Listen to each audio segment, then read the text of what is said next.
que hay en la sociedad.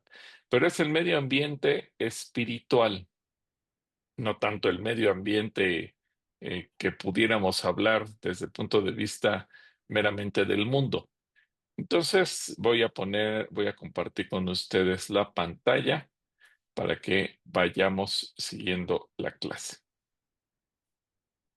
Hoy tenemos como texto base Lucas 19:10, Lucas capítulo 19, versículo 10. Y es importante entenderlo porque cuando compartimos el Evangelio también hay que entender cuáles son las raíces y la forma de ser de la gente para poder compartir el Evangelio. Lucas 19:10 dice, porque el Hijo del Hombre no vino a buscar, perdón, porque el Hijo del Hombre vino a buscar y a salvar lo que se había perdido. Y es entonces que tenemos que preguntarnos, bueno, ¿y qué tipo de gente vamos a encontrar entre los que se han perdido? Déjame comenzar platicándoles un testimonio, una historia de una situación que a mí me tocó vivir con una pareja que cierto día llegó a mi oficina, aquí en Calacuaya, y me empezó a hacer preguntas acerca de la vida cristiana, porque quienes les habían compartido la palabra, unos conocidos de la colonia donde ellos vivían, pues les habían hablado de la forma en que Dios actúa, quién es Él, y animándolos para que creyeran y aceptaran a Cristo, pues les platicaron su testimonio. Ahora, este matrimonio vino a una reunión, le gustó mucho, le gustó la alabanza, le gustó el mensaje y decidieron volver. Y este matrimonio, el que los había invitado, pues le empezaron a platicar su testimonio en el proceso de discipulado. Ellos creyeron que estaban haciendo algo bueno, así que les hablaron de cómo Dios había restaurado su matrimonio, porque habían pasado por una severa crisis. Dios había restaurado después de adulterio y muchas cosas más que vivieron. Bueno, Dios los restauró, entonces ellos les compartieron a los que me vinieron a ver cómo Dios en su misericordia les restauró. Ahora, más adelante se siguieron congregando y en algún grupo se encontraron con un par de jóvenes que les platicaban su testimonio de cómo habían sido restaurados de las drogas y de la fornicación. Entonces, pues obviamente ellos quedaron un tanto asombrados porque vieron que los chicos eran buenos servidores aquí en la iglesia, pero nunca se imaginaron que el testimonio de ellos estaba conectado con drogas y con una vida sexual desordenada. Bueno, siguieron participando en la iglesia, viniendo a eventos y etcétera, etcétera. Y de repente se encontraron con un varón que les platicó también el testimonio de cómo el Señor lo había restaurado de su vida pasada, una vida llena de fraudes, donde había hecho daño a mucha gente, pero especialmente, digamos que el talón de Aquiles de este hombre era la parte económica, donde a todo mundo defraudaba, se lo como decimos los mexicanos, se lo llevaba al baile a los demás. Y bueno, finalmente ella empezó a venir al grupo de mujeres y se encontró con una hermana que le hablaba que en su vida anterior había estado metida hasta lo más profundo de su vida en ocultismo. Y entonces ellos empezaron a preguntarse, pues, ¿a dónde venimos a dar? Toda la gente de la iglesia es así. Y entonces cuando vinieron conmigo me preguntaron, ¿el cristianismo es solo para este tipo de personas? Nosotros veníamos buscando a Dios y nos hemos encontrado gente que tiene una vida muy, muy complicada en el pasado. Y sinceramente me decían, ¿y qué sucede con los que no llevamos una vida así? Entonces yo les estoy haciendo preguntas y demás y me platicaron su vida, 30 años de matrimonio, un matrimonio sin tantos altibajos, sin adulterios, sin amenazas de separación. Ellos pensaron, pues es un matrimonio normal como el que mucha gente tiene, nos llevamos bien, pues sí hemos tenido nuestras diferencias, pero nunca nada grave, nunca ha habido violencia, insultos, falta de respetos, adulterio ni nada por el estilo. Hemos llevado una vida en orden, los hijos sanos. los hijos, dos de ellos ya casados, uno soltero, pero pues con matrimonios aparentemente buenos, un negocio propio que les ha permitido vivir holgadamente, impuestos en orden, no tienen deudas, no tienen negocios turbios, no se han metido en ocultismo, pero han sido fieles a una religión heredada por generaciones, pero con una característica, hambrientos por conocer la palabra de Dios. Y es importante tomar en cuenta este testimonio porque la semana pasada, por lo que veíamos las características de la sociedad, veíamos que ahí estaba la oveja descarriada, la oveja perdida, y vimos muchas otras características de cómo Dios nos ve como ovejas. Pero también es importante entender todas las facetas, todas las caras que puede tener la sociedad en sí misma. Indudablemente vamos a encontrar, y posiblemente ustedes al momento de estar haciendo sus reuniones y de conocer gente, pues van a encontrar una buena parte de la gente que tiene una vida similar antes de conocer a Jesucristo. Si bien es cierto que todos somos pecadores y que todos necesitamos la misericordia de Dios, el perdón de Dios y reconocer nuestra, nuestro pecado delante de Él. También es cierto que mucha gente cuando llega a Cristo no está consciente de su pecado y a lo mejor viéndolo socialmente, pues pensarán, pero mi vida no está tan grave, no es tan difícil, no es tan complicada. No todos van a llegar a Cristo por el hecho de estar viviendo en una crisis emocional o conyugal.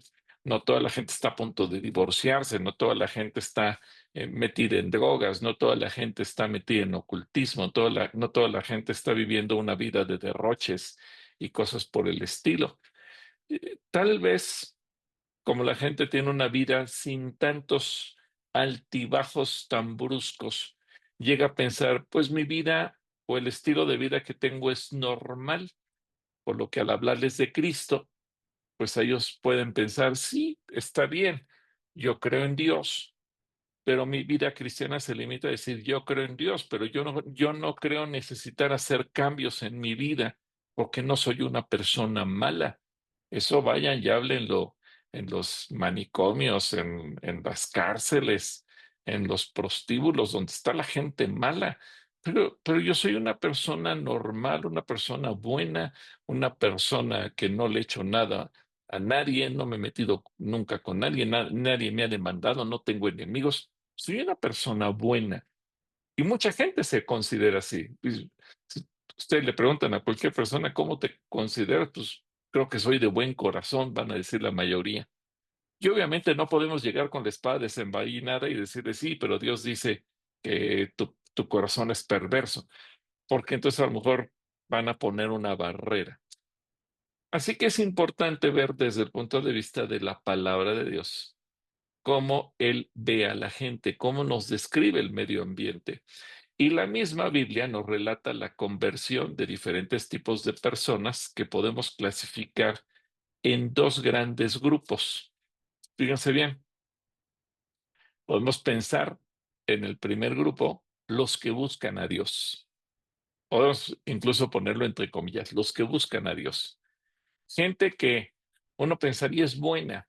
Eso no quita el estatus de pecador, porque todos somos pecadores, pero sí es importante que podamos nosotros entenderlo, porque mucha gente que vamos a encontrar nos va a decir, pues yo andaba buscando a Dios y desde su punto de vista, el que está bien es uno mismo. Yo tuve la desgracia de no haber conocido antes a Dios, pero yo siempre fui bueno. No, evidentemente que en este curso, quienes estamos en este curso, entendemos que todos somos pecadores y que tal clasificación no existe. Sin embargo, la Biblia nos enseña que hay gente que efectivamente ha estado buscando a Dios. Eso no significa que no van a ser pecadores, pero que sí su actitud, su forma de vida es en cierta forma noble y de eso va a ayudar a que su conversión sea, digamos, más sencilla. Así que los que buscan a Dios, ¿recuerdan ustedes algún pasaje de gente que haya buscado a Dios? A ver, Cornelio. Cornelio es uno de ellos, perfecto. Bueno, pues vamos a empezar con Cornelio. Digamos que podríamos hablar de una familia con valores.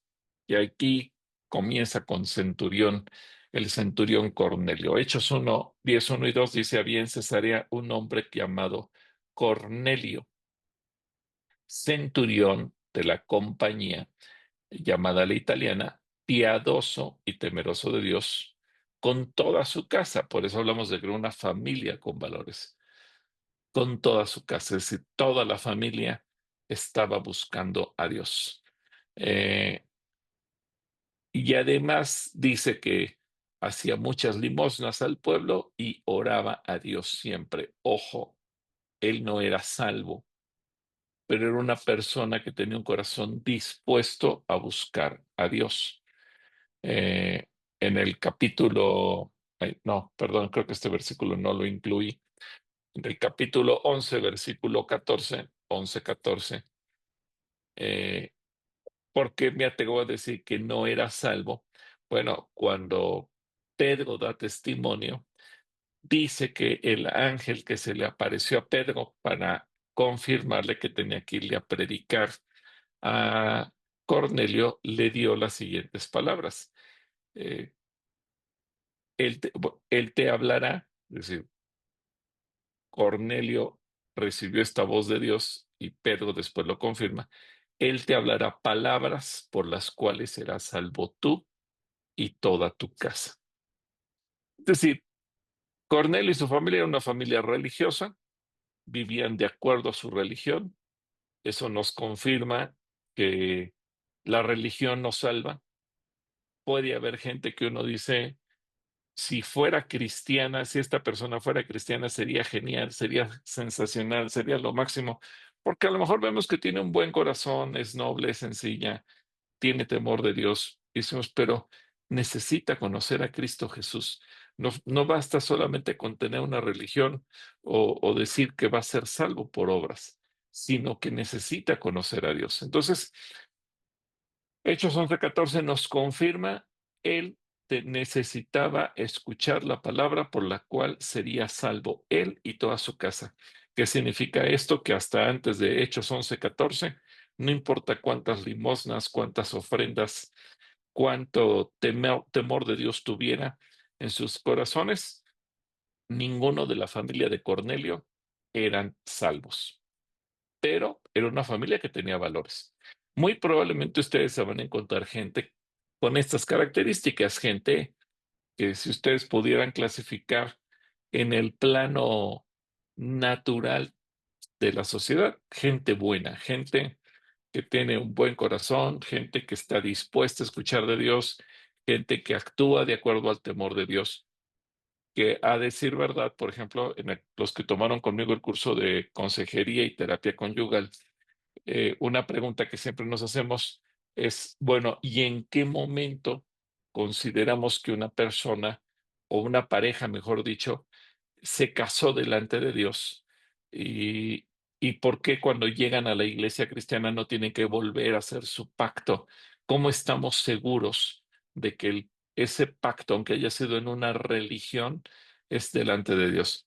Y decíamos, bueno, porque es el concepto que tenían de Dios en ese momento. Tal vez no eran cristianos, no habían nacido de nuevo, pero ya tenían un concepto de Dios. Y en ese concepto de Dios, ellos decidieron no vivir en fornicación, no vivir en unión libre, no conformarse con un eh, contrato civil, sino que llegaron a pensar, queremos hacer las cosas bien delante de Dios. No eran cristianos, repito, y mucha gente vamos a encontrar así.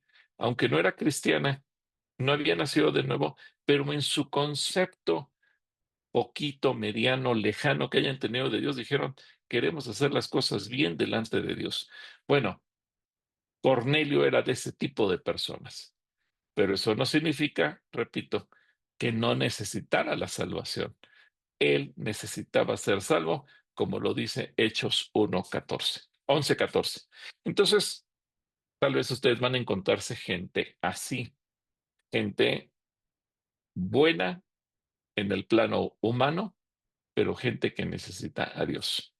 Pero no fue el único caso que nos presenta el libro de los Hechos. Hechos 17:14 nos habla de una clase, mujeres de clase social alta, y no solamente de clase social alta, también de corazón noble. Y dice que algunos de ellos creyeron y se juntaron con Pablo y con Silas, y de los griegos piadosos gran número, y mujeres nobles no pocas. Es decir, había mujeres, y quizás la palabra aquí que utiliza nobles puede eludir a dos criterios. Nobles económicamente, gente que, o mujeres que tenían una buena posición económica, pero también se refiere a nobles de corazón, gente de corazón noble. De esa gente que sin conocerte te ofrece todo lo que tiene. Gente que sin conocerte te ayuda, gente que sin conocerte te da lo que pueda para ayudarte, gente que sin conocerte se interesa por ti, gente que sin conocerte está dispuesta a invertir en ti tiempo, esfuerzo, interés y hasta dinero con tal de ayudarte. Y vamos a encontrar gente así. Quizás en la Ciudad de México a veces es un poco más complicado porque vivimos en un ambiente a veces muy tenso. Quizás en provincia hoy en día se ha perdido eso por la misma violencia que está viviendo nuestro país, pero podemos decir que hay muchos lugares donde vamos a encontrar gente con estas características, gente piadosa, gente noble, gente que tiene posición incluso buena, gente que no te pide, no se te acerca a ver qué te saca, sino más bien se te acerca a ver cómo te ayuda, qué puede hacer por ti. Ahora, eso no significa que esa gente no necesite la salvación. Desde luego que la necesita, pero vamos a encontrar gente así en la sociedad. Tercer caso. Ahora la Biblia nos habla de un empleado de gobierno, ahí mismo en Hechos 16. Y fíjense, cuando la iglesia se está conformando, empiezan a llegar personas así como Cornelio, como las mujeres eh, nobles, eh, como el caso de un empleado de gobierno que trabajaba ciertamente para el gobierno romano cuidando la cárcel, y dice que despertando el carcelero y viendo abiertas las puertas de la cárcel, sacó la espada y se iba a matar pensando que los presos habían huido. ¿Por qué se iba a matar? Pues porque él sabía que tenía que pagar con su propia vida el hecho de que los presos se hubieran escapado. Entonces, él pensaba que todos habían huido después de ese terremoto que hubo, y pues dijo, hombre muerto soy, y él mismo estaba dispuesto a quitarse la vida antes de pasar por todos los martirios y sufrimientos de los verdugos romanos. Mas Pablo clamó a gran voz diciendo, no te hagas ningún mal, pues todos estamos aquí. Él entonces, pidiendo luz, se precipitó adentro y temblando se postó a los pies de Pablo y de Silas, y sacándolos les dijo, señores, ¿qué debo hacer para ser salvo? Ahora, fíjense, este hombre tiene temor de la autoridad. Sí, trabaja para un gobierno malvado, pero él tiene temor, él tiene respeto. Y tanto es así que en cuanto nadie le predicó, él escuchó a Pablo y a Silas cantar, orar, y eso inquietó su corazón. Por eso la pregunta que les hace es, ¿qué debo hacer para ser salvo? Y ellos dijeron, cree en el Señor Jesucristo y serás salvo tú y tu casa. Y le hablaron la palabra del Señor a él y a todos los que estaban en su casa. Y tomándolas en aquella misma hora de la noche, les lavó las heridas y enseguida se bautizó con todos los suyos. Y llevándolas a su casa, les puso la mesa y se regocijó con toda su casa de haber creído a Dios. Es decir, una escena de película, una escena que parece de fantasía, una escena que parece poco creíble, pero quiero que ustedes consideren qué tan impacto tuvo en este hombre el testimonio de Pablo y de Silas, que en cuanto sucedió lo del terremoto, no sé, serían las 10, 11, 12 de la noche, 1 de la mañana, 2, 3, 4, 5, no sé. La Biblia no es tan específica para darnos esos detalles, pero lo que sí vemos es que él no lo dudó, él no lo pensó dos veces. él inmediatamente lo conectó a Pablo y a Silas con su esposa, con sus hijos, con toda su casa. Y como toda la familia tenía un buen corazón, pues todos decidieron bautizarse. Una situación fuera de serie. Una de esas situaciones que pensaríamos, Dios quiere y toda la gente que se salva fuera así de fácil y fuera gente así de noble y fuera gente que estuviera dispuesta a dejarlo todo por seguir a Cristo junto con toda su casa. Bueno, vamos a encontrarnos gente así seguramente, gente que no solamente se salva a ella, sino que es capaz de influir en toda su familia y todos a una pueden entregarle su vida a Cristo. Pero no es el único caso. Tenemos el caso de ay, perdón, aquí este texto no lo puse enfrente de ustedes. Eh, Hechos 6, 27 al 37. Ahora vamos a ver el caso de un político. Recuerden que eh, nos está relatando todo el caso de Felipe y de cómo el Señor lo presenta frente a un funcionario de Etiopía, un político, un funcionario público, un hombre importante para la reina. Y dice que entonces él se levantó y fue, y sucedió que un etíope eunuco, funcionario de Candace, reina de los etíopes, el cual estaba sobre todos sus tesoros y había venido a Jerusalén para adorar, volvía sentado en su carro y leyendo al profeta Isaías. eh, Leyendo al profeta Isaías. Y el Espíritu dijo a Felipe, acércate y júntate a ese carro. Acudiendo Felipe, le oyó que leía al profeta Isaías y dijo, ¿pero entiendes lo que lees? Él dijo, ¿y cómo podré si alguno no me enseñare? Y rogó a Felipe que subiese y se sentara con él. El pasaje de la escritura que leía era este: como oveja a la muerte fue llevado y como cordero mudo delante del que lo trasquila. Así no abrió su boca, en su humillación no se hizo justicia. Mas su generación, ¿quién la contará? Porque fue quitada de la tierra su vida. Respondiendo el eunuco, dijo a Felipe, ruego que me digas, ¿de quién dice el profeta esto? ¿De sí mismo o de algún otro? Entonces Felipe, abriendo su boca, comenzando desde la escritura, anunció el evangelio de Jesús. Y yendo por el camino, llegaron a cierta agua y dijo el eunuco, aquí hay agua, ¿quién pide que yo sea bautizado? Felipe dijo, si crees de todo corazón, bien puedes. Y respondiendo dijo, creo que Jesucristo es el Hijo de Dios. Así que nos encontramos estos ejemplos de personas nobles. Una familia, la familia de Cornelio, unas mujeres de la alta sociedad, un empleado de gobierno, un político, y podríamos mencionar también a otros personajes tal vez que vamos a encontrar también en el libro de los Hechos.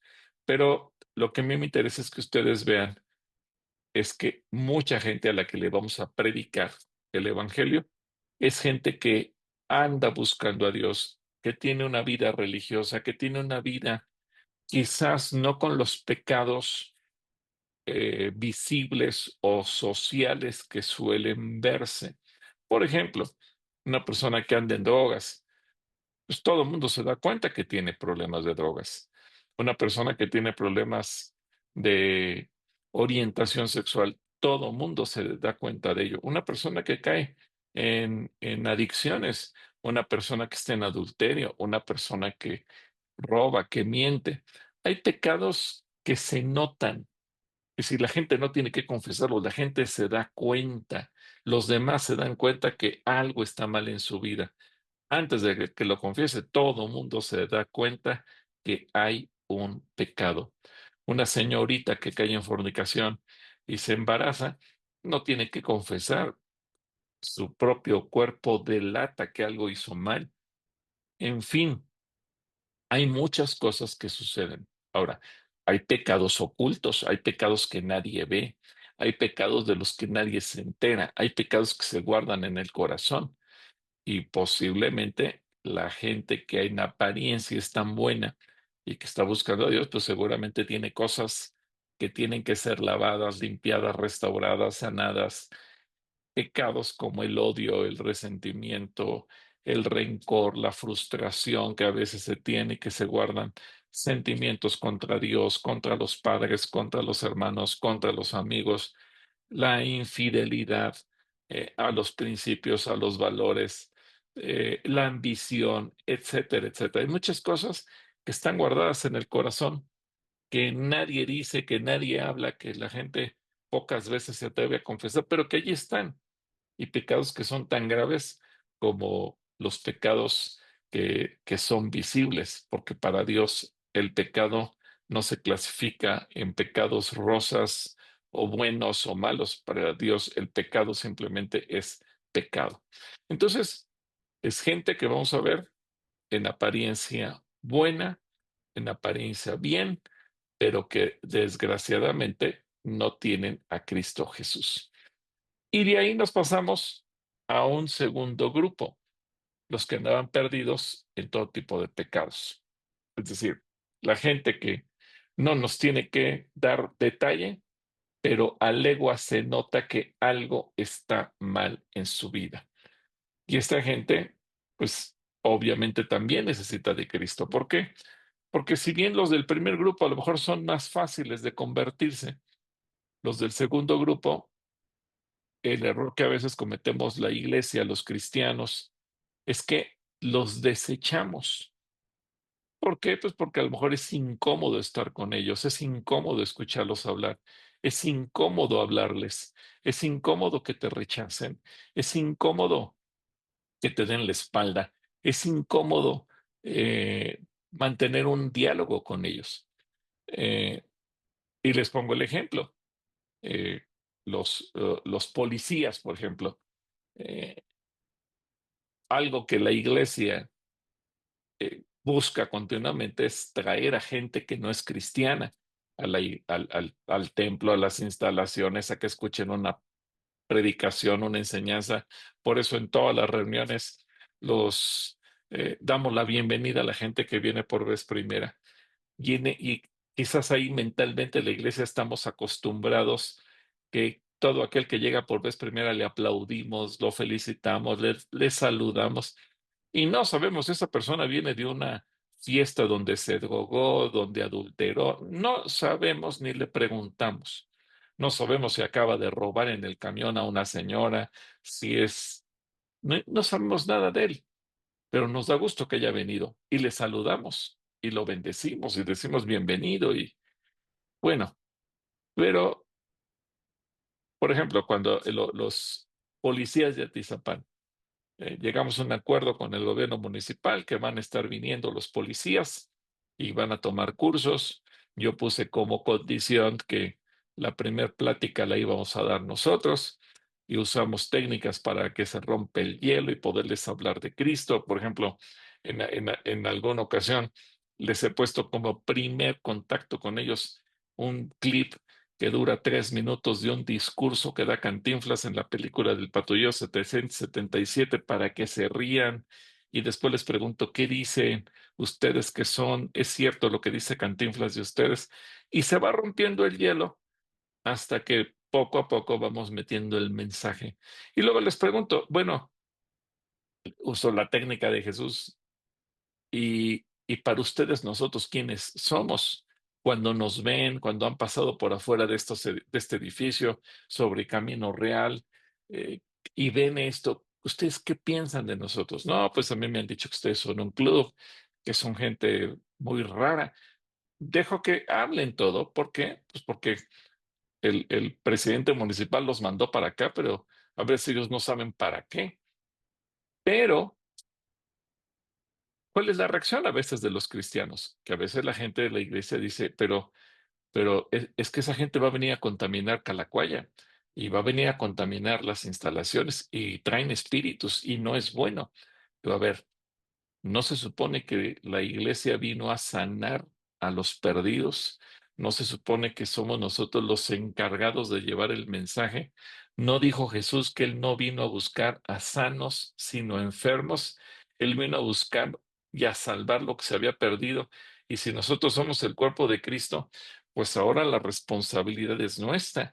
Jesús comió con publicanos, con pecadores, con prostitutas, con soldados. Y la gente, si se dan cuenta, quienes cuestionaron a Jesús eran los religiosos de su época. ¿Cómo es que te atreves a sentarte a comer con ese tipo de gente? Bueno, lo mismo sucedió en la iglesia. ¿Y cómo es que te atreves a prestarle las instalaciones santas de la iglesia a gente tan pecadora? No, tenemos que cambiar la perspectiva. Esa gente necesita de Dios.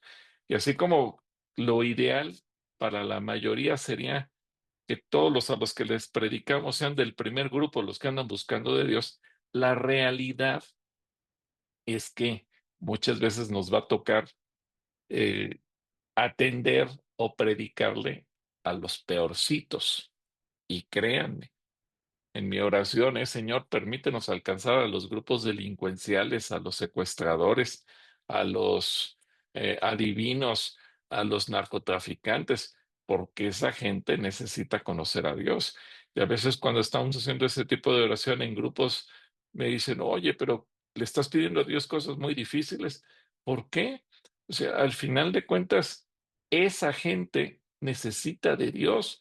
Y Jesús murió por todos, no solamente murió por un grupo selecto de gente buena, Jesús murió por todos y todos somos pecadores y todos merecemos la misma oportunidad. Bueno, vamos a ver qué ejemplos nos da la Biblia. Tenemos a la gente sin valores. Por ejemplo, fíjense, cuando Pablo va y establece la iglesia en Creta. Hoy Creta a lo mejor la vemos lejísimos en el mapa, allá en el mar Mediterráneo, y decimos, pues, ¿y qué tiene de particular? Bueno, fíjense, cuando le escribe a Tito, porque están levantando la iglesia en Creta, le hace una advertencia de cómo es la gente de Creta, el ambiente, las características de esa gente. Si hoy fuéramos cretenses, nos daría vergüenza. Y dice, uno de ellos, su propio profeta, dijo, los cretenses siempre mentirosos, malas bestias, glotones, ociosos. Vaya, cuatro características que menciona aquí el Espíritu Santo a través de Pablo. Yo me puse a pensar un día, bueno, y si México hubiera aparecido en la descripción bíblica, que el apóstol Pablo hubiera visitado México, se hubiera dicho los mexicanos. No creo que algo muy diferente de lo que dicen los cretenses. Bueno, ¿cómo se sentirían ustedes si el Espíritu Santo les dice, necesito que vayas y levantes una iglesia en una ciudad? Y a lo mejor cuando pensamos en una ciudad, pues Señor, mándame una ciudad bonita, tranquila, donde la gente sea buena. Bueno, y si te manda a un lugar donde este es el común denominador de la gente. Me acuerdo una vez que se estaba trabajando con la iglesia en Cancún. Alguien fue y visitó la ciudad, no la conocía y le gustó, pues visitó la zona hotelera, vio edificaciones impresionantes, visitó las playas, visitó tantas cosas lindas que hay en Cancún y dijo, ay, aquí sí me gustaría ser pastor.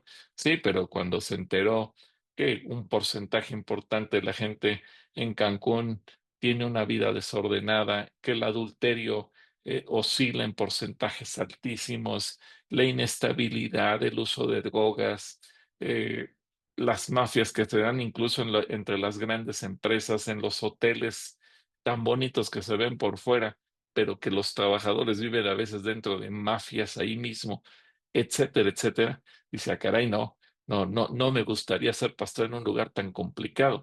Bueno, pensemos que lo que dice de los cretenses se lo podría decir el Señor a cualquier pueblo del mundo: mentirosos, malas bestias, glotones, ociosos. Así es mucha gente, y con esa gente tenemos que trabajar. Eh, ¿Qué dice, por ejemplo, en Hechos 8:13? También les tocó a los discípulos predicarle a practicantes del ocultismo. Y a lo mejor cuando ustedes estén haciendo su reunión y tengan enfrente a gente a la que le van a predicar, a lo mejor vamos a orar: Señor, mándame puros del primer grupo. ¿Y qué tal si me manda gente mentirosa, mala bestia, glotón, ociosa?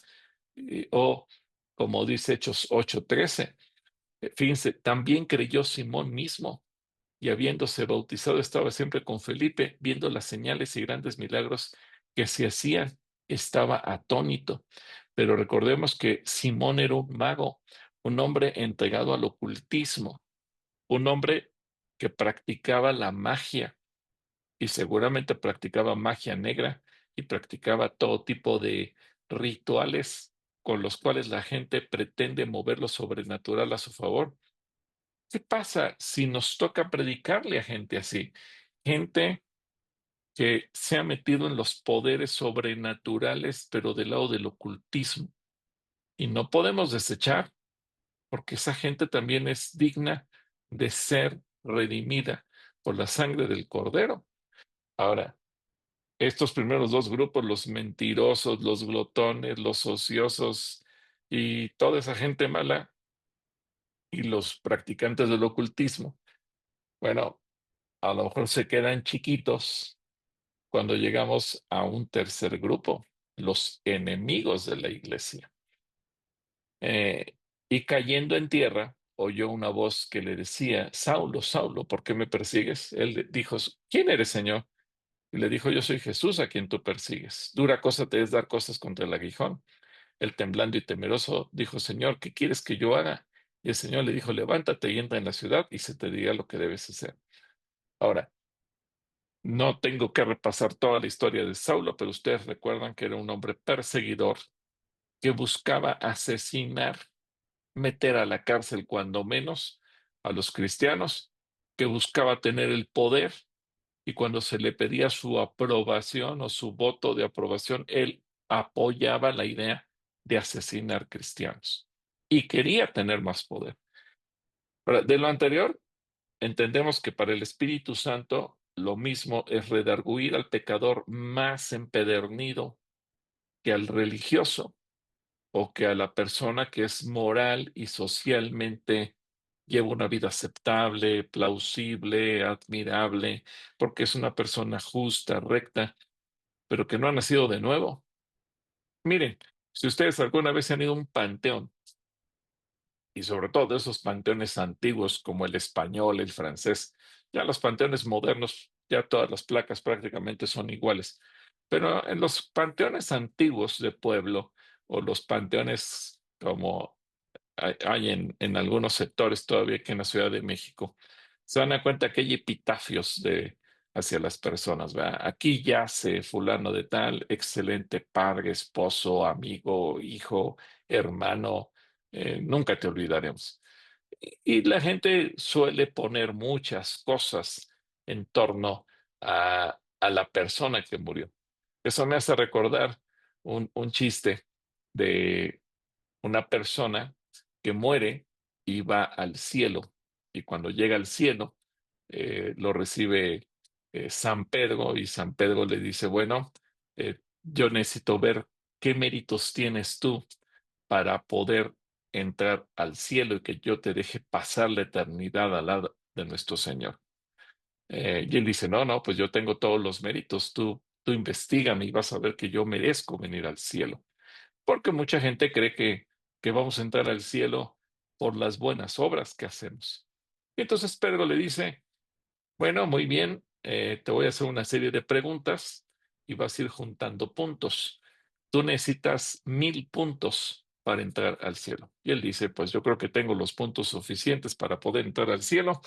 Así que le pregunta: ¿cada cuándo ibas a la iglesia? Dice: pues yo iba todas las semanas, no faltaba un solo domingo y si salía de vacaciones, procuraba a donde yo estuviera ir a la iglesia. Ah, perfecto, tienes un cuarto de punto. Dice, "Ah, caray, es muy poquito". Bueno, dime, ¿en qué servías? Ah, bueno, mira, pues yo serví en el ministerio de la enseñanza, pero también fui ujier y también participé en la alabanza y también serví con los niños porque yo conocí al Señor muy chico, entonces pues ya morí grande, entonces toda mi vida siempre busqué servir y me casé y serví y le enseñé a mis hijos a servir, toda la vida he servido. Ah, muy bien, bueno, tienes medio punto, entonces tienes tres cuartos de punto. Dice, ah, caray, está complicado. Yo pensé que era más fácil, tengo que llegar a 1000. Bueno, ahora platícame.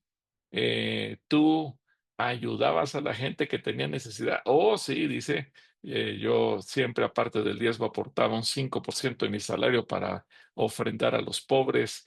Y si había algún desastre, siempre hablaba con mi esposa para dar generosamente lo que hiciera falta. Ah, muy bien, bueno, pues tienes otro cuarto de punto. Ya llegaste a tu primer punto. Acuérdate que tienes que juntar 1000. Dice, ah, caray, bueno, eh, ¿qué más puedo anotar a tu favor? Le pregunta Pedro. Dice, bueno, pues fui un hombre fiel, nunca engañé a mi esposa desde que nos casamos, yo juré fidelidad y Dios sabe que siempre fui fiel. Ah, perfecto, bueno, eso te equivale a otro punto. Y él empieza a pensar, bueno, ¿qué más puedo hacer? Ahora platícame de tus hijos. Bueno, Pedro, pues fíjate que yo eduqué a mis hijos y empezó a echar flor de lo que había hecho con sus hijos. Dice, bueno, pues tienes medio punto por cada uno de tus hijos, tuviste 4 hijos, tienes 2 puntos más. Y dice, ay, pues ¿cuántos llevo? Pues apenas llevas 3 puntitos y medio. Ay, y tengo que juntar 1000. Sí. Y entonces este hombre desesperado dice, pues que Dios tenga misericordia de mí. Y entonces Pedro le dice, llegaste a los 1000 puntos. Has apelado a lo que necesitabas, la misericordia de Dios. Bueno, exactamente así estamos todos. No vale lo que hacemos porque no es por obras, no es por méritos, es por la misericordia de Dios. Así que yo no sé qué clase de gente les va a tocar a ustedes predicarles. Eh, Repito, para el Espíritu Santo lo mismo es redarguir al pecador que al religioso, al moral o al inmoral, al que lleva una vida justa o recta o al que lleva una vida destruida.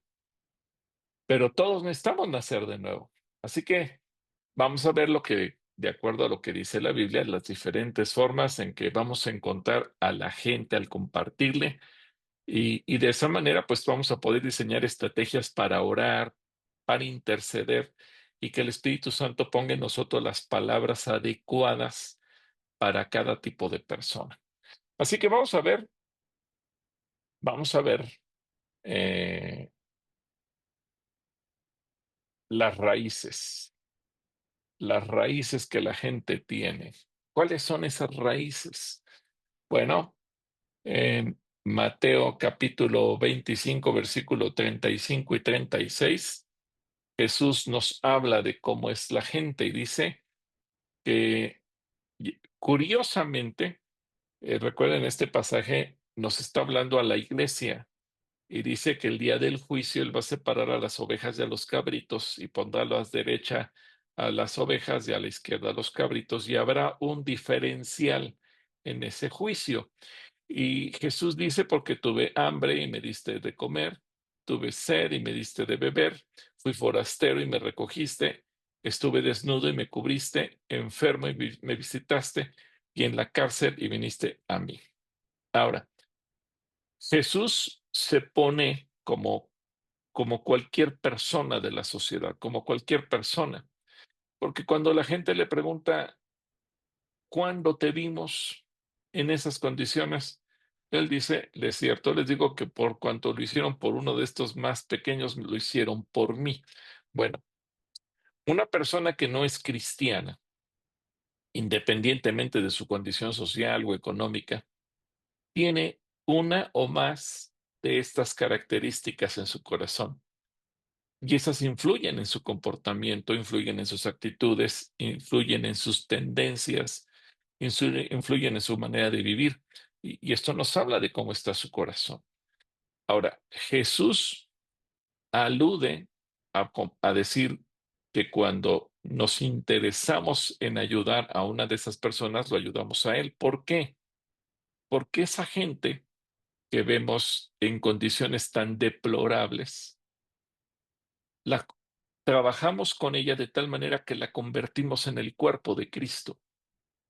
Ahora, me pueden decir, pero yo no la convertí, la va a convertir el Señor. Sí, teológica y espiritualmente sí, pero ¿a quién le corresponde la tarea de ir con esa gente, de hablarle de Cristo y de hacerla parte del cuerpo de Cristo? Eso nos corresponde a nosotros. Por eso Jesús dice que por cuanto lo hicimos a uno de esos más pequeños, lo hicimos por él. Y por cuanto no lo hicimos por una de esas personas, no lo hicimos por Jesús. Entonces Jesús nos coloca a nosotros una responsabilidad.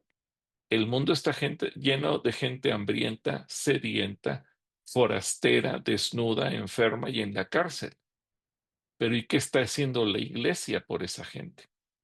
Así que vamos a ver cada una de estas necesidades y cómo se dan. Primero, vamos a comenzar con el hambriento, el primero en la lista. Una persona hambrienta es una persona que tiene ganas o necesidad de comer, o las dos cosas. O no puede tener hambre porque tiene ganas de comer. Se me antoja, ustedes pueden decir, se me antojan unos chilaquiles, unas quesadillas, un espagueti, lo que se te antoje. Bueno, son ganas de comer, pero a veces hay necesidad de comer. ¿Qué quieres comer? Lo que sea, porque tengo necesidad. Hay gente que dice es que si no como ahorita se me baja el azúcar. Hay gente que si no la atendemos en el momento correcto, eh, se nos puede morir. Ahora, una persona hambrienta, también como lo refiere la escritura, pues una persona con escasez, escasez de frutos en su vida, gente fracasada, gente con apetito o un deseo ardiente de lograr algo, pero que no logra nada. Hay gente que tiene hambre de triunfo, hambre de éxito, hambre de que le vaya bien. No todo el hambre se refiere a comida, porque a veces uno dice, tengo hambre de un abrazo, tengo hambre de que alguien me diga que me quiere, tengo hambre de ser escuchado, tengo hambre de ser parte de una comunidad, de que alguien me acepte como soy, etcétera, etcétera, etcétera. Por eso Isaías 29:8, como ustedes lo ven, ahí dice, y sucederá, le sucederá como el que tiene hambre y sueña y le parece que come, pero cuando despierta su estómago está vacío, o como el que tiene sed y sueña y le parece que bebe, pero cuando despierta se halla cansado y sediento. Así será la multitud de todas las naciones que pelearán contra el monte de Sión. O sea, gente que está perdiendo el tiempo y que está peleando contra Dios.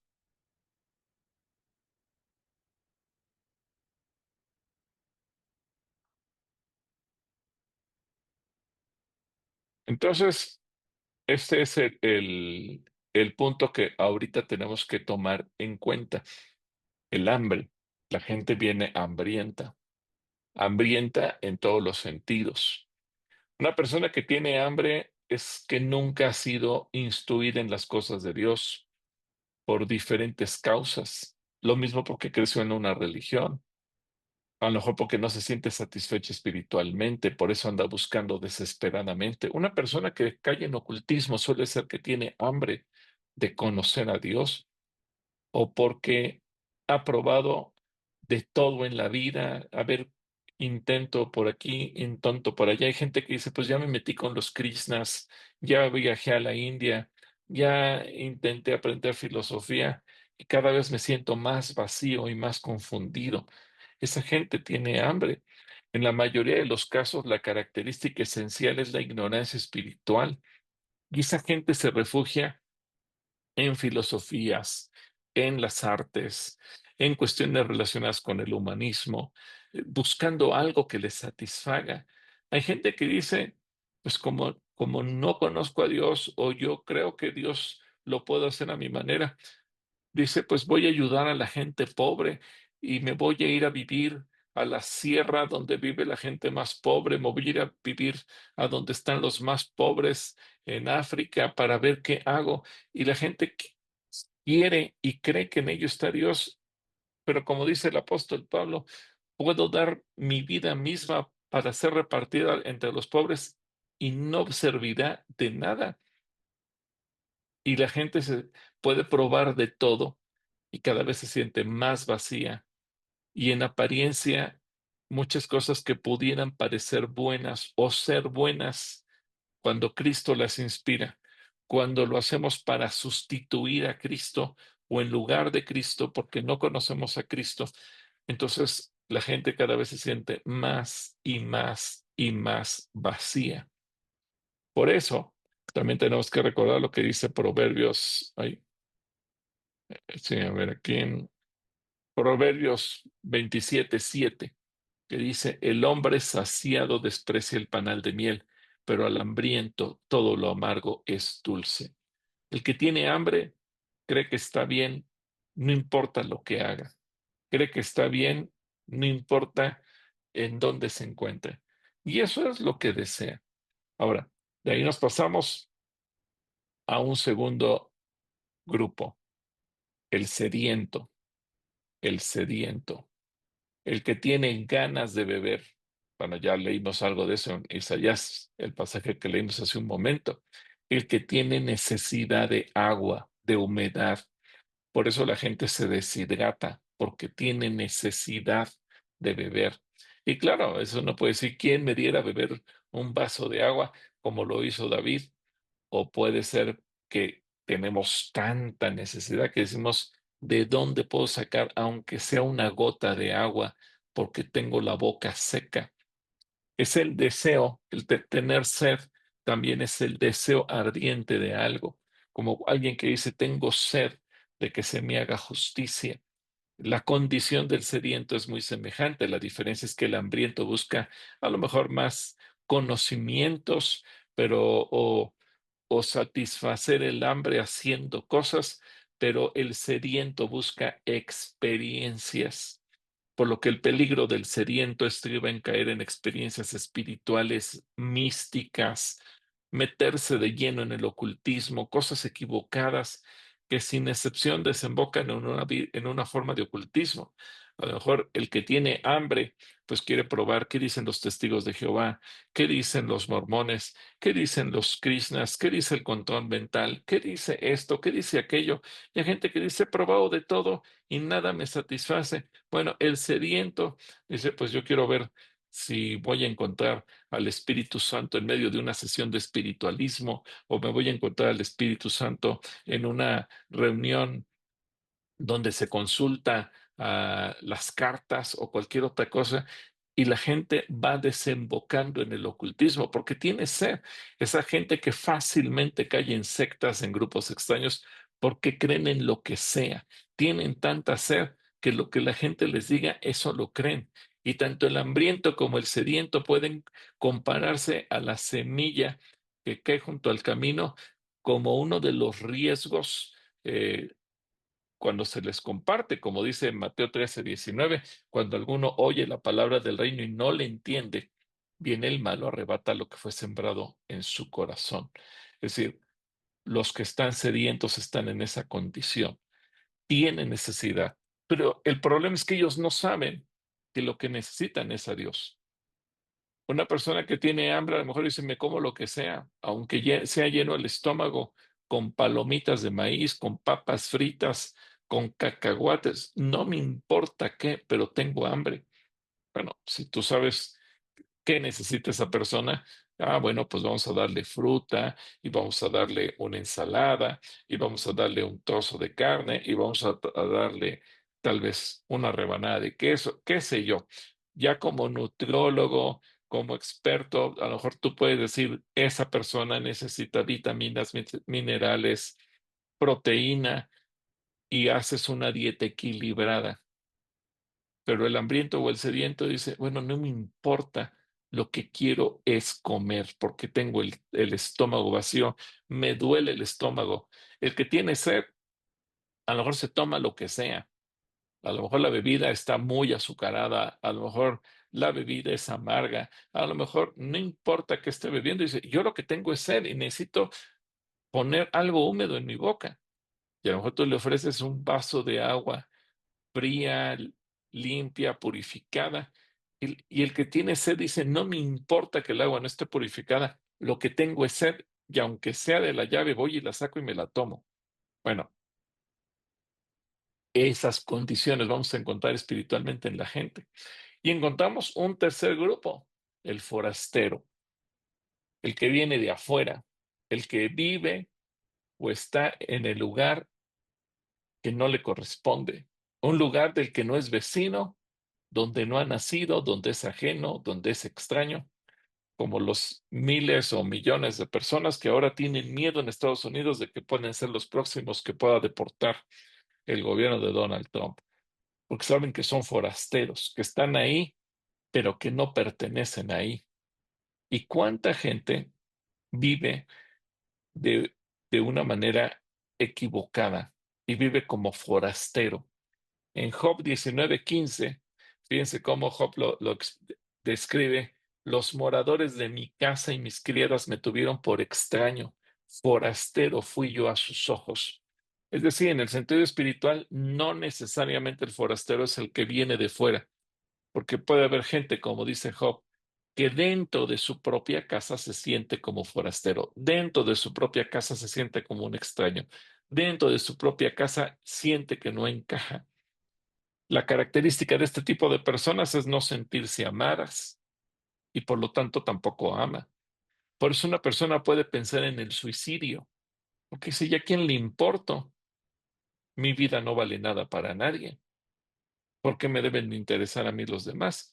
Por eso la gente puede tomar decisiones de decir mejor me quito la vida, porque no tiene sentido de pertenencia. Hay gente que siente que nació en el país equivocado, gente que dice es que si hubiera vivido en China o en Suecia o en Italia, mi vida sería diferente. Desde luego sería diferente, pero solamente por jugar con la hipótesis de que si naciste en un país distinto.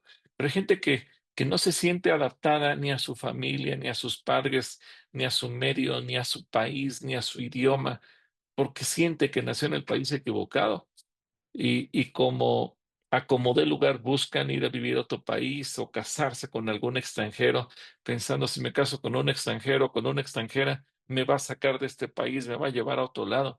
Gente que vive en el rechazo manifestado en diferentes formas. Por ejemplo, hoy en día está de moda la gente que dice, yo no me siento hombre, o mujercitas que dicen, yo no me siento mujer, nací en el cuerpo equivocado. Por eso el famoso tema de la autopercepción. Bueno, es que se sienten forasteros. Por eso ellos no los vemos como enemigos en el sentido estricto de los vamos a desechar. No, ellos necesitan conocer a Cristo, pero ahorita en la posición en la que están se convierten en enemigos del Evangelio.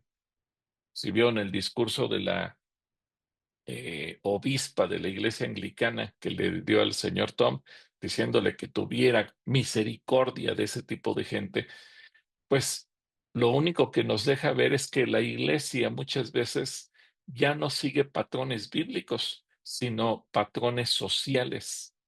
Yo les comentaba en el grupo de pastores, no me preocupa tanto la obispa, me preocupa más bien que seguramente desde que Donald Trump ganó las elecciones hace un par de meses, el, debió haber habido un consejo de pastores de Washington, un consejo de pastores de todo Estados Unidos, que decidieron quién iba a hablar en esa reunión. Esa reunión no fue improvisada, esa reunión ya venía planeada.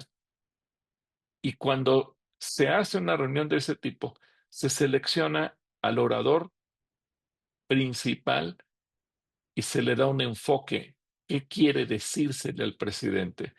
Así que esta señorita o señora de la iglesia anglicana, pues seguramente viene con una encomienda de un sector importante de la iglesia en Estados Unidos. Y lo preocupante, repito, no es ella, porque ella solo representa a un grupo. Y eso nos muestra que a veces la iglesia no está discutiendo por lo importante que es lo bíblico, sino discutiendo por cosas que no ni siquiera tienen un sustento y que son absurdos. Bueno, el forastero es el que no se siente en su propio cuerpo, el que no se siente en su familia, el que no se tiene en su país, gente que se siente rechazado de diferentes formas, siente que es rechazado por sus padres, por ser mujer, por ser hombre, que experimenta un divorcio, gente que no dura en un empleo y si le preguntas, ¿y por qué te corrieron? Para esa persona, todos los jefes son malos, todos los patrones son malos, todas las empresas son malas, todos sus compañeros son malos y parecería que están rodeados de gente injusta el 100% del tiempo. Y por eso pueden decir, yo tengo un currículum que he trabajado en 100 empresas y las de las 100 me han corrido, porque se lleva mal con todos. Gente que vive inadaptada, antisocial, sin amistades, sin familiares, gente que termina viviendo sola. Estas personas están necesitadas de amor y para ellas Dios no existe o Dios les debe cuentas y explicaciones de muchas cosas. Y ante cualquier experiencia negativa en la iglesia, se van de la iglesia. ¿Por qué? Pues porque aún en la iglesia se sienten como forasteros. Si llegaron y nadie los saludó, es que nadie me ama. Si llegaron y nadie les dio un abrazo, es que en esta iglesia no hay amor. Hay gente que se queja, en esta iglesia no hay amor, nadie me habla, nadie me saluda. Y si tú le preguntas, bueno, ¿y tú a quién saludas? Ah, no, ¿yo por qué? Ellos me tienen que venir a buscar a mí. Te das cuenta que entonces tienen la perspectiva diferente. Bueno, pero son forasteros y necesitamos amarlos. Así que ante cualquier situación, ellos tienden a alejarse de Dios. Es lo que Jesús también plantea en Mateo 13:21, cuando dice que no tiene raíz en sí, pero que es de corta duración, pues al venir la aflicción o la persecución por causa de la palabra, luego tropieza. Es decir, son los riesgos del forastero. Sí, ya lo abrazaste, ya lo alcanzaste, ya le hablaste de Cristo, ya recibió a Jesús en su corazón, pero si no es sanada esa parte, en el primer incidente que tenga con cualquiera en la iglesia, saldrá corriendo y dirá, yo no pertenezco aquí. Es el que te dice, todos los cristianos están mal, todos los cristianos son hipócritas, porque no es capaz de comprender que todos los cristianos estamos en un proceso de conversión y que todos los cristianos somos imperfectos y que estamos esperando la misericordia de Dios. Pero no lo entiende. Él dice, nadie me ama porque no me acepta como soy, pero él es intolerante ante los defectos o formas de ser humana de cualquier cristiano. Así que, si se dan cuenta, el hablar de un forastero es mucho más que solamente un extranjero en una ciudad o en un país. Pero luego aparece otro personaje, otro grupo de personaje, el que está desnudo. Una persona que está desnuda, evidentemente la palabra lo describe, que no tiene vestido, o que está mal vestido, o que está mal provisto, o que se le ha despojado de lo que lo cubre de su vestido, que está falto, que no tiene recursos, que no tiene bienes. ¿Han visto a los homeless que muchas veces andan con un pantalón roto y se ve que lo único que traen es ese saco rasgado, un pantalón o algo, pero se ve que ellos están desnudos y simplemente están deambulando por las calles? Bueno, una persona desnuda es una persona que no tiene recursos, no tiene bienes, es falto de toda cosa material. Apocalipsis 3:17 dice, porque tú dices, yo soy rico y me he enriquecido y de ninguna cosa tengo necesidad, y no sabes que tú eres un desventurado, miserable, pobre, ciego y desnudo. Es decir, cuando una persona ni siquiera tiene valores morales para cubrir su corazón, cuando una persona ni siquiera tiene valores espirituales, cuando una persona vive de la miseria espiritual, Este tipo de personas, el que está desnudo, es la gente que carece de personalidad, la gente que no tiene convicciones, la gente que no sabe qué creer, la gente que si platica con una persona te dirá algo que esa persona le haya dicho, pero si se va a otro lugar, dirá lo que la otra le dijo. Voy a poner un ejemplo.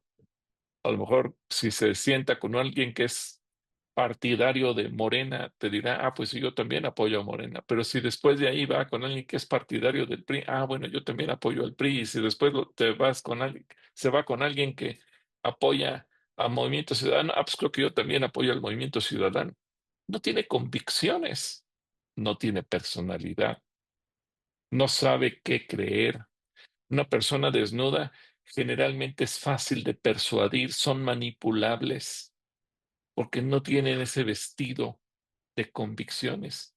Siempre muestran sus puntos débiles, haciéndose dependientes de los demás. Si tú no me ayudas, yo no puedo hacer nada. La parte contraria del líder. El líder es el que hace que todos sigan. El que está desnudo es el que sigue a todos. Donde hay una masa que se mueve, él se integra en la masa. ¿Por qué? Porque el líder le gusta que lo vean. El que está desnudo lo que quiere es que nadie lo vea y se esconde. Hace lo que los demás hacen para pasar inadvertido. No puede hacer algo diferente porque no quiere que nadie lo note. Opina lo que la mayoría diga. Se siente insegura. Tiene miedo de externar lo que piensa porque cree que pueda ser criticado, señalado, burlado, etcétera. Y eso lo hace sentir inseguro. Una persona desnuda es la gente que forma masas y que son susceptibles al engaño de este siglo. Una persona desnuda es, ¿por qué hiciste esto? Pues porque yo veo que todos lo hacen. Incluso puede aceptar a Cristo en su corazón, pero seguir desnudo. Y es el que te dice, bueno, ¿y por qué todos los demás yo veo que hacen esto y yo por qué no lo voy a hacer? Pues porque la palabra de Dios dice que no lo podemos hacer. Eso ocurre mucho hoy con jóvenes. Muchos jóvenes, si tú les preguntas, ¿te estás manteniendo puro sexualmente? Bueno, ¿y por qué? Si yo veo que toda la gente tiene vida sexual activa, ¿yo por qué me voy a cuidar? ¿Qué tiene de malo? Un día me voy a casar, mejor llegar con experiencia. Si todo mundo lo hace, es la gente que está desnuda, es la gente que no sabe qué es lo que tiene que hacer de acuerdo con Dios. En Mateo capítulo 13 versículo 22. Fíjense cómo Jesús dice que es el que fue sembrado entre espinos.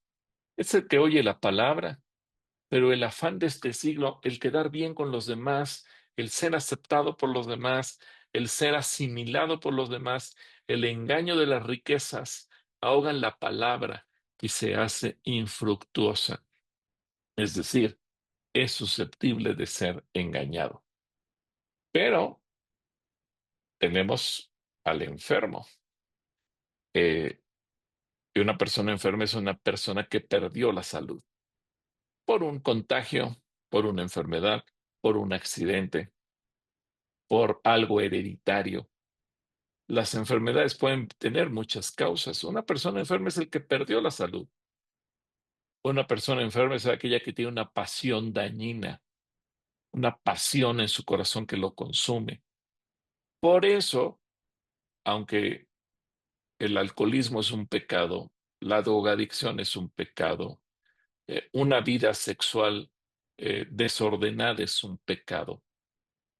Muchas veces la sociedad los cataloga como enfermedades, porque desde esta perspectiva podrían considerarse una enfermedad. Ahora, no como una enfermedad como el cáncer o una enfermedad como una infección estomacal o como alguna otra cosa que te hace daño y que necesitamos que el Señor nos sane o tomar un medicamento para ser sanados. No, más bien se refiere a que se ha perdido la estabilidad mental, emocional, y por eso la gente puede hacer locuras. Por eso cuando tú ves que alguien hizo algo inimaginable en contra de un niño, de una mujer o en contra de una persona y que dices, ¿cómo es que fue posible? Puede haber tanta enfermedad en la mente y no te refieres precisamente a que es una persona que tenga un problema de salud física, sino más bien ahí se refiere a una persona que su mente no está en una posición correcta. Desde luego, espiritualmente ese es un pecado, pero se habla de una pasión dañina, una alteración en lo moral, una alteración en lo espiritual. Isaías capítulo 1, versículo 5. Ay, perdón, creo que no, me equivoqué aquí, puse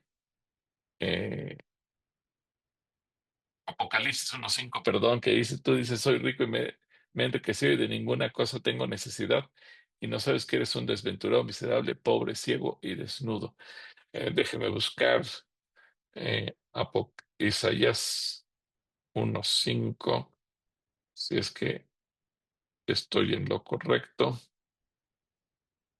Sí, está, aquí yo puse mal el texto, les pido perdón, lo voy a corregir. Isaías 1:5, ¿qué dice? ¿Por qué querréis ser castigados aún? ¿Todavía os rebelaréis? Toda cabeza está enferma y todo corazón doliente. Desde la planta del pie hasta la cabeza no hay en él cosa sana, sino herida, hinchazón y podrida llaga. No están curadas ni vendadas, ni suavizadas con aceite. Ahora, cuando el Señor habla en Isaías 1:5, hagan omisión del texto que aparece aquí en la pantalla. Cuando habla de Isaías 1:5, está hablando de una condición espiritual pésima.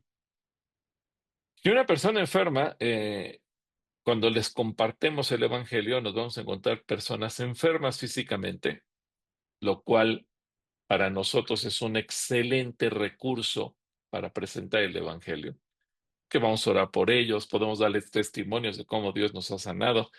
Y cuando una persona está enferma físicamente, pues es más susceptible de recibir una oración, porque lo que quiere es la sanidad. Y para el momento en que estamos presentando el Evangelio es una oportunidad de hablarle de su sanador, el que pagó el precio de nuestras enfermedades. Pero, ¿qué pasa cuando el que encontramos está enfermo espiritualmente? Porque se trata de personas con el corazón enfermo, a lo mejor neurosis, impulsos complejos que afectan no solamente su vida personal, su carácter, su personalidad, su relación con los demás. Una persona que está enferma es aquella que difícilmente puede tener una buena amistad. Una persona enferma a lo mejor es aquel que se ha casado 3 veces y ha tenido 3 divorcios o 3 fracasos. Una persona enferma es aquel que ha tenido 3, 4 hijos y los hijos no quieren saber nada de él porque la relación ha estado tan terrible que nadie lo soporta. Una persona que está enferma es una persona que está buscando desesperadamente salir adelante, pero que a veces la propia enfermedad no le deja ver su realidad. Así que al venir la aflicción por parte de la palabra se pueden distanciar. Y un peligro es que puede ser sanado, pero no agradecido, como preguntó Jesús en Lucas 17:10, cuando sanó a aquellos 10 leprosos. Respondiendo Jesús dijo, ¿no son 10 los que fueron limpiados? ¿Y los 9 dónde están? Así que tenemos esta característica. Uno más, el preso o cautivo. Jesús dice, estuve preso y no me visitasteis. Una persona que está presa es el que ha perdido la libertad, es el que vive reprimido, una persona que está retenida por la fuerza, una persona que puede estar presa por el atractivo de algo, como las serpientes, ¿verdad? Cuando cazan a sus presas y que a veces pueden tener el poder de fascinación y quien se fascina por una serpiente es víctima de ella. Bueno, hay gente que está cautiva de algo que le fascina, de algo que le gusta, de algo que le atrae. En Jeremías 48:44 dice, El que huyere del miedo caerá en el hoyo, y el que saliere del hoyo será preso en el lazo. Y porque yo traeré sobre él, sobre Moab, el año de su castigo, dice Jehová. Es decir, gente que vive justamente así, como lo describe Jeremías, presa del miedo, presa en un hoyo, presa en un lazo, presa en cualquier cosa, en un pecado. Hay gente que dice, sí, sé que estoy mal, pero no lo puedo evitar. ¿Por qué? Porque está presa.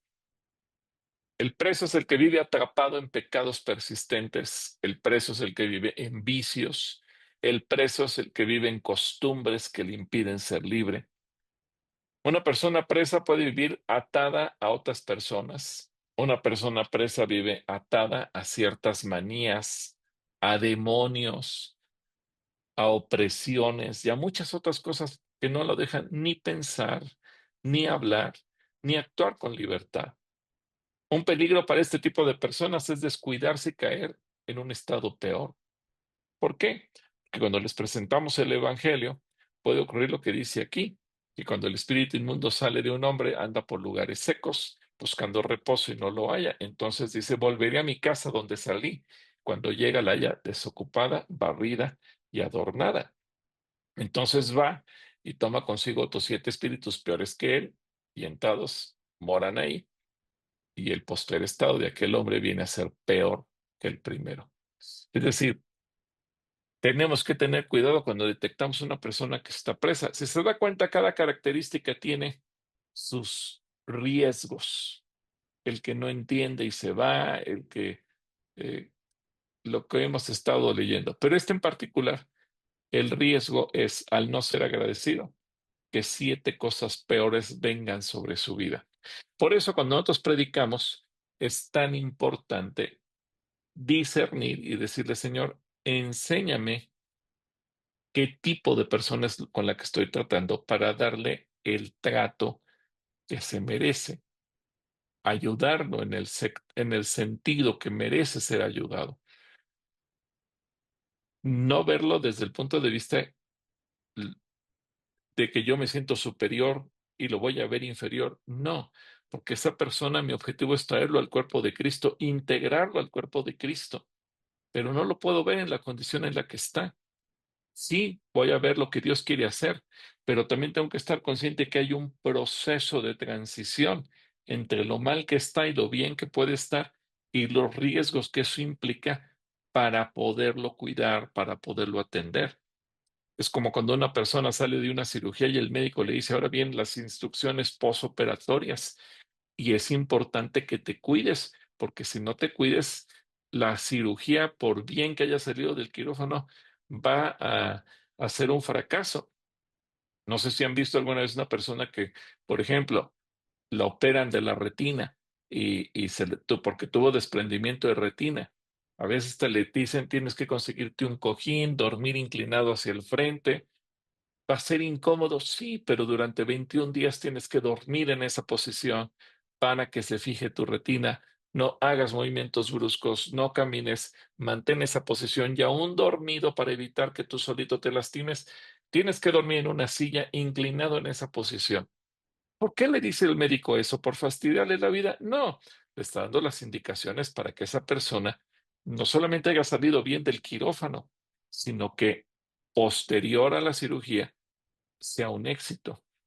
Y eso tenemos que entenderlo, porque una persona que viene en estas condiciones, ok, quizás lo más sencillo es llevarlo a que acepte a Jesús en su corazón, pero ¿y qué viene posterior? Digamos que ya salió bien del quirófano, ya trae a Cristo en su corazón y está barrida, limpio y adornado. Pero si no lo cuido, entonces el posterior estado puede ser peor que el primero. Y bueno, ya casi para terminar, tenemos el que está abatido. Como dice el Salmo 57:6, red han armado a mis pasos, se han abatido, se ha abatido mi alma. Hoyo han cavado delante de mí, en medio de él han caído ellos mismos. Es decir, la persona que se deja caer en tierra, a la que moralmente se ha derrumbado, la que pierde esperanzas, ilusiones, sueños, motivaciones, que ha perdido el ánimo, que ha perdido las fuerzas, aquel que piensa nada vale sentido. Y obviamente una persona que está abatida es caracterizada por el sufrimiento. Gente que está en medio de pruebas, tribulaciones, que ha soportado a lo largo de su vida. Ahora, aclaremos, esto puede ser por múltiples causas y por diversas circunstancias. A veces uno puede ser el culpable de esas malas acciones porque uno tomó malas decisiones. Una persona me decía, es que pues yo hipotequé mi casa para invertir en cierta empresa y quebró la empresa y ahora no tengo con qué pagar mi casa. Bueno, ¿por qué Dios me hizo esto?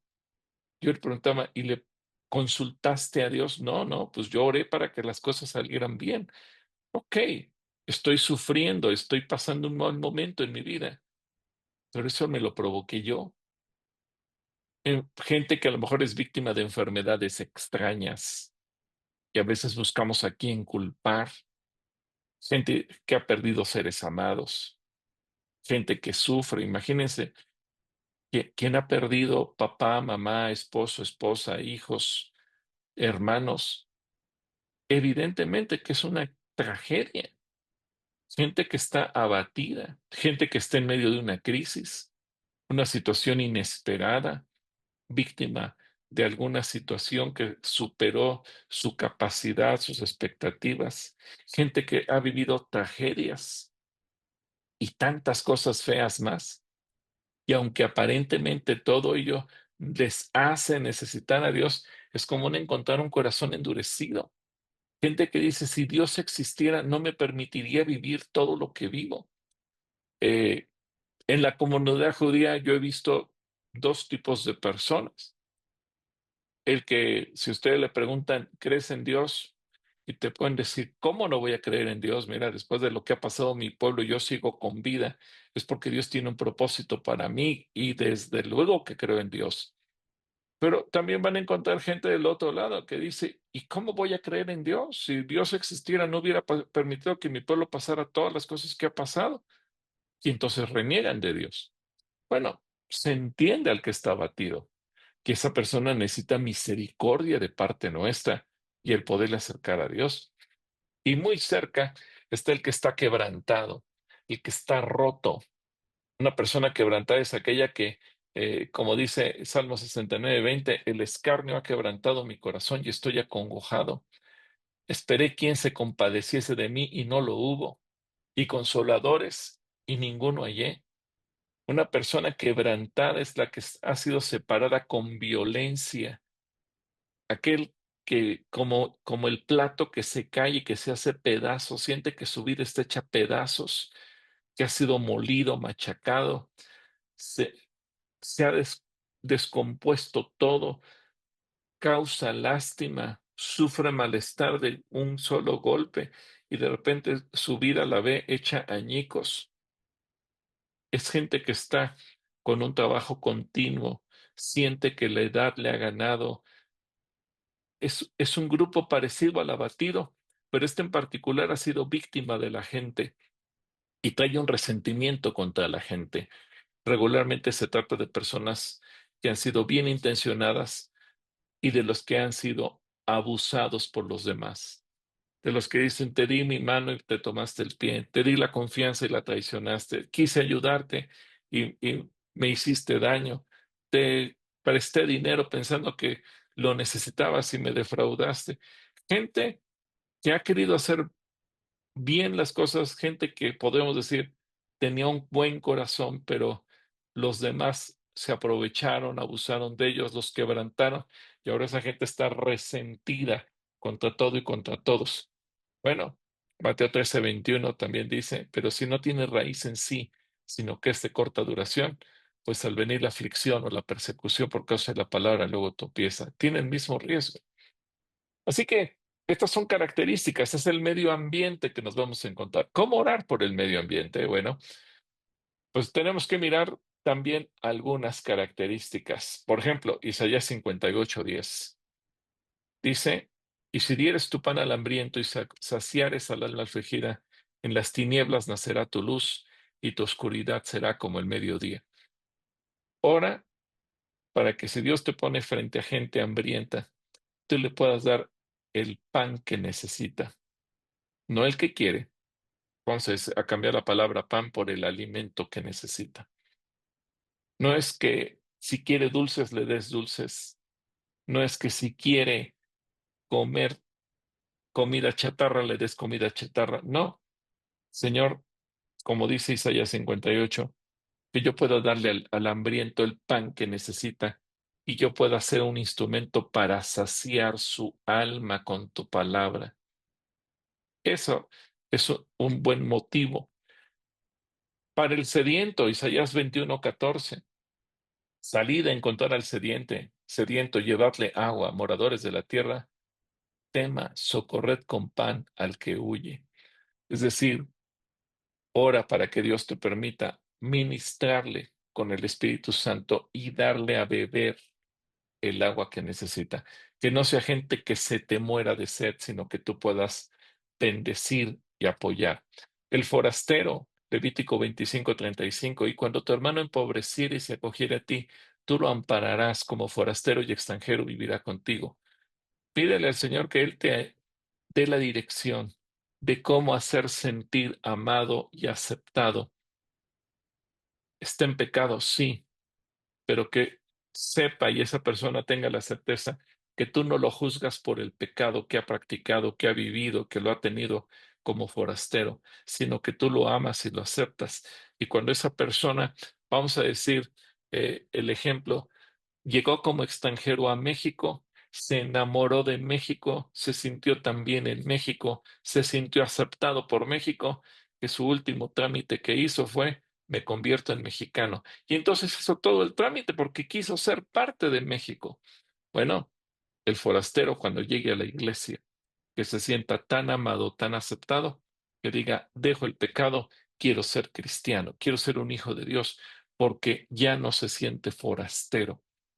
Eh, el desnudo, Ezequiel 18:7, ni oprimiere alguno que al deudor devolviere su prenda, que no cometiere robo y que diere su pan al hambriento y cubriere al desnudo con vestido. Esta es parte de nuestra oración, Señor, que yo sepa cómo devolverle su ropa al que está desnudo, sus valores, su personalidad. Obviamente, es claro, es Dios el que lo va a hacer. Pero ¿quiénes van a ser los instrumentos para hacer eso? Nosotros, cada uno al compartir. Yo puedo orar, Señor, cúbrelo. Y el Señor me dirá, para eso te puse yo a ti. Por eso Jesús dice que va a juzgarnos y que le diremos, Señor, pero yo cuándo te vi? Porque yo puedo orar, Señor, pues tú cúbrelo. Y Dios me dirá, espérame, estoy esperando que tú lo hagas. Esa es tu responsabilidad como cristiano y como iglesia de Cristo, cubrir al desnudo. Mateo 18, el enfermo, en Mateo 18 dice, sanad enfermos, limpiar leprosos, resucitar muertos, echar fuera demonios, de gracia recibiste, dad de gracia. Otra vez, podemos decir, pero yo no sano, el que sana es Dios. Estoy de acuerdo, pero ¿de quién es la responsabilidad de ir a orar, poner las manos, ungir? De nosotros. Bueno, el que esté enfermo espiritualmente es exactamente la misma historia. El Señor está esperando que tú y yo vayamos a sanar a los enfermos. Por eso tienes que orar en ese sentido.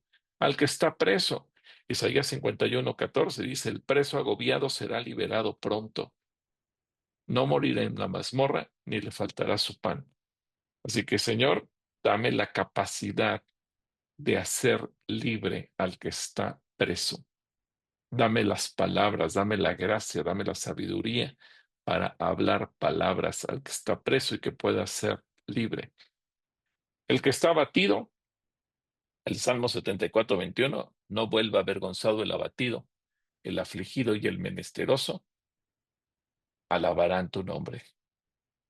Qué importante es tener palabras para el abatido, ser lleno de la gracia de Dios para que quien se siente abatido pueda a través de lo que nosotros le decimos o la forma en que le ministramos, pueda salir de su condición. Y finalmente el que está quebrantado, Isaías 57:15, porque así dijo el alto y el sublime, el que habita en la eternidad y cuyo nombre es el Santo. Yo habito en la altura y la santidad, y con el quebrantado y humilde de espíritu, para hacer vivir el espíritu de los humildes y para vivificar el corazón de los quebrantados. Ora para que el corazón de los quebrantados sea vivificado.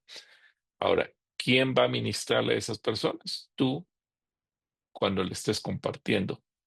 Por eso me interesa mucho que todos entendamos que el poder ayudar a la gente no solamente se va a limitar a darle una palabrita, una palmada, o de hablé de quién es Jesús y ahí se acabó, sino que tenemos que ver más allá en qué condiciones está llegando la gente para que podamos ayudarle. Así que, miren, son 1, 2, 3, 4, 5, 6, 7, 8. Los voy a dividir en 8 grupos y el grupo que quede con el número 1 va a orar por el hambriento, el grupo con el número 2 va a orar por el sediento, el grupo número 3 con el forastero, el grupo 4 por el desnudo, el 5 por el enfermo, el 6 por el preso, el 7 por